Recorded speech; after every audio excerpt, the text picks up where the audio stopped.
A reading from the Holy Gospel according to Saint Matthew. Glory to you, O Lord. Jesus went into the region of Caesarea Philippi, and he asked his disciples, "Who do people say that the Son of Man is?"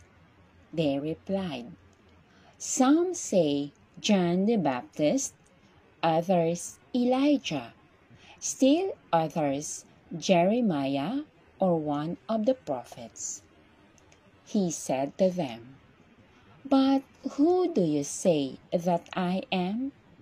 Simon Peter said in reply, "You are the Christ, the Son of the living God." Jesus said to him in reply, "Blessed are you, Simon, son of Jonah, for flesh and blood has not revealed this to you, but my heavenly Father.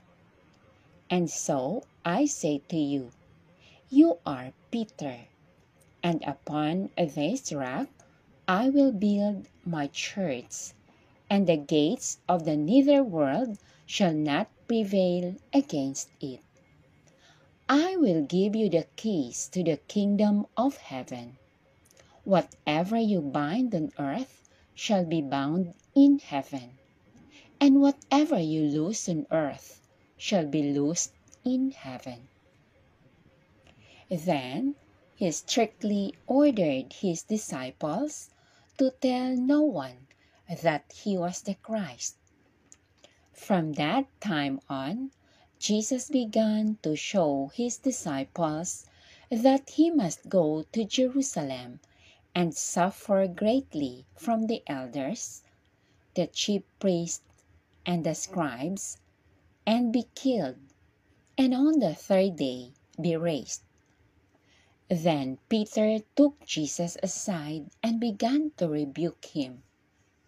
"God forbid, Lord! No such a thing shall ever happen to you." He turned and said to Peter, "Get behind me, Satan! You are an obstacle to me.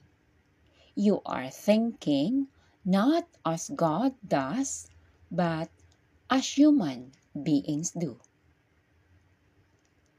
The Gospel of the Lord.